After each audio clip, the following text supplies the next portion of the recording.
Friends, मैं हूं आपकी अपनी डॉक्टर समीरा अजीज सऊदी मीडिया से और मैं चेयरपर्सन हूं समीरा अजीज ग्रुप ऑफ कंपनीज की। फ्रेंड्स, मुल्तान की 20 साला मख्तूला सानिया जहरा के कत्ल का केस मुअम्मा बना हुआ है और बड़ी मायूस कुंजी अपडेट्स हैं जो मैं आपकी नजर करना चाहती हूं। तो आइए देखते हैं कि एडवोकेट चौधरी अहमद शेर जट, जो कि लीगल कंसल्टेंट भी हैं सानिया जहरा केस के, वो हमें क्या बता रहे हैं। डीएनए रिपोर्ट आई, क्राइम सीन की रिपोर्ट आई, लेकिन अब कुछ ऐसी चीजें सामने आ रही हैं जो चीजें अगेन तशवीशनाक भी हैं और बड़ी मायूस कुन किस्म की चीजें हैं। 14 दिन का रिमांड मुलजम अली रजा जो मरकजी मुलजम है इस सारे मामले के अंदर, उसका पूरा हो चुका है और 14 दिन के रिमांड के बावजूद जो हमारी पुलिस है वो उसका ये मानना है कि हमारे पास और कुछ नहीं आ सका, हम उससे नहीं बनवा सके, हम उस मुलजम से बिल्कुल ये नहीं उगलवा सके कि ये सारा कुछ कैसे मुमकिन हुआ। लेकिन जो चीजें आप लोगों से हम डिस्कस करने जा रहे हैं वो अब तक की अपडेट के साथ साथ कुछ और चीजें हैं, कुछ और पहलू हैं जिनके ऊपर शायद पहले हमने या किसी और ने भी बात नहीं की। सबसे पहले आप लोगों ने कुछ दिन कबल हम लोगों से एक चीज सुनी थी कि एक डीएनए रिपोर्ट आई है और ये चीज हमसे भी पहले सरकार के एक इदारे की सरबराह ने बताई थी। हिना परवेज भट्ट साहबा ने हमारे सामने ये चीज रखी थी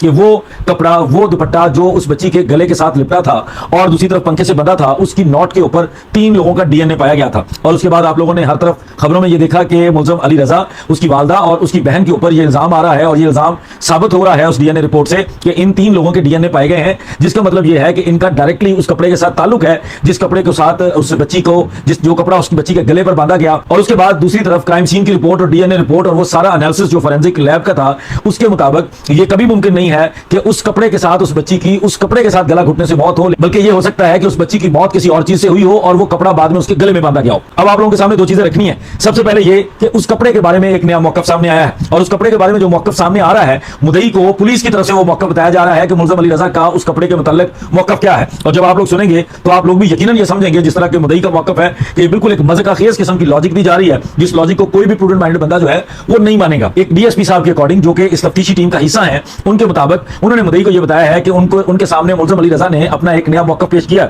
और उस मौकफ के मुताबिक वो दुपट्टा जो सानिया जहरा के गले के साथ लिपटा हुआ था, वो दुपट्टा एक्चुअली सानिया जहरा का था। लेकिन एक दिन कबल सानिया जहरा से उसकी जो नंद है कंवल, वो दुपट्टा लेकर बाजार के लिए गई थी, इसलिए उसके गले में लिपटा रहा। और उसके बाद उसकी वालदा का उसके ऊपर डीएनए इसलिए आया कि उसकी वालदा के हाथ वो दुपट्टा दोबारा सानिया जहरा को वापस किया गया था। अब बड़ी मज़ाक़खेज़ किस्म की लॉजिक है जो डीएसपी साहब ने भी उससे मुलज़म से सुनकर उस पर यकीन करके मुद्दई की तरफ फॉरवर्ड कर दी है। और सवाल अब ये पैदा होता है कि डीएनए रिपोर्ट, वो लैब की रिपोर्ट, वो साइंटिफिक किस्म की रिपोर्ट जिसको ना आप लोगों ने बनाया है, ना मैंने बनाया है, ना मुद्दई ने बनाया है, ना मुलज़मान ने बनाया, ना किसी पुलिस वाले ने बनाया, बल्कि उन लोगों ने बनाया है पाकिस्तान के अंदर। ये वो लैब है जिसमें ये बताया जाता है कि इसमें ये डीएनए सैंपल्स वगैरह और इस तरह के टेस्ट कंडक्ट करने की आपकी सोच होगी कि एक एक टेस्ट के ऊपर लाखों रुपए का खर्च आता है। और ये स्कॉटलैंड यार्ड और इस तरह की दुनिया के अंदर जो मुस्तनद इन्वेस्टिगेटिंग एजेंसीज हैं, ये बिल्कुल उसके मेयार का टेस्ट होता है और इसके ऊपर कभी इसको पहले क्वेश्चन नहीं किया गया। तो वो जो टेस्ट है उसके मुताबिक जो सबसे ज्यादा डीएनए मिलता है वो सानिया जहरा का है, क्योंकि उसके गले के साथ लिपटा हुआ था, क्योंकि उसका दुपट्टा था। उसके बाद जो सबसे ज्यादा मिकदार पाई जाती है वो अली रजा की पाई जाती है। और उसके बाद अली रजा के बाद अगर किसी और का डीएनए उसके ऊपर तीसरे नंबर पर आ रहा है तो वो उसकी वालदा का है। और चौथे नंबर पर जो सबसे कम मिकदार में डीएनए मिल रहा है उस दुपट्टे के ऊपर, वो कमल का पाया जाता है जो अली रजा की बहन है। इसका मतलब है जिस बंदे ने 24 घंटे या 10-12 घंटे जो बाजार में शॉपिंग के लिए गई, कहीं और खाने पीने के लिए गई, उसने जो अपने गले के साथ लपेटे रखा, उस लपेटे रखने के बावजूद सिर्फ थोड़ा सा सबसे कम मिकदार में डीएनए उसका आया। और जिस बंदे के गले में सिर्फ थोड़ी देर के लिए बांधा गया उसका डीएनए सबसे ज्यादा आया। मतलब इंतहाई मज़ाक़खेज़ किस्म की लॉजिक है और मुझे ये समझ नहीं आती कि पुलिस यही लॉजिक जो है मुलज़म से सुनने के बाद एज इट इज मुद्दई को बता रही है, ना कि अपनी फाइंडिंग बता रही है जो उनका काम है। जब उनके सामने एक डीएनए की रिपोर्ट आ चुकी है, जब उनके सामने मुद्दई का मौकफ है जिसको डीएनए रिपोर्ट सेकंड कर रही है, तो उसके बाद उनकी अपनी फाइंडिंग आनी चाहिए। उसके बाद मुलज़म की स्टेटमेंट जो भी हो, उनकी एक अपनी फाइंडिंग, और वो भी ऐसी फाइंडिंग होनी चाहिए जो कोई भी प्रूडेंट माइंडेड बंदा पसंद करे। फ्रेंड्स, मुल्तान के civil police officer Sadiq Ali Dogar Sania Zahra के वालिद असद अब्बास शाह से माजरत करने भी आए थे। इससे पहले पंजाब वुमेन प्रोटेक्शन अथॉरिटी की चेयरपर्सन मोहतरमा हिना परवेज भट्ट साहिबा भी सानिया जहरा के घर आकर मुल्तान में उनकी फैमिली से मुलाकात कर चुकी हैं, जिसके बाद उन्होंने प्रेस कॉन्फ्रेंस करके इस बात को वाज़ह किया था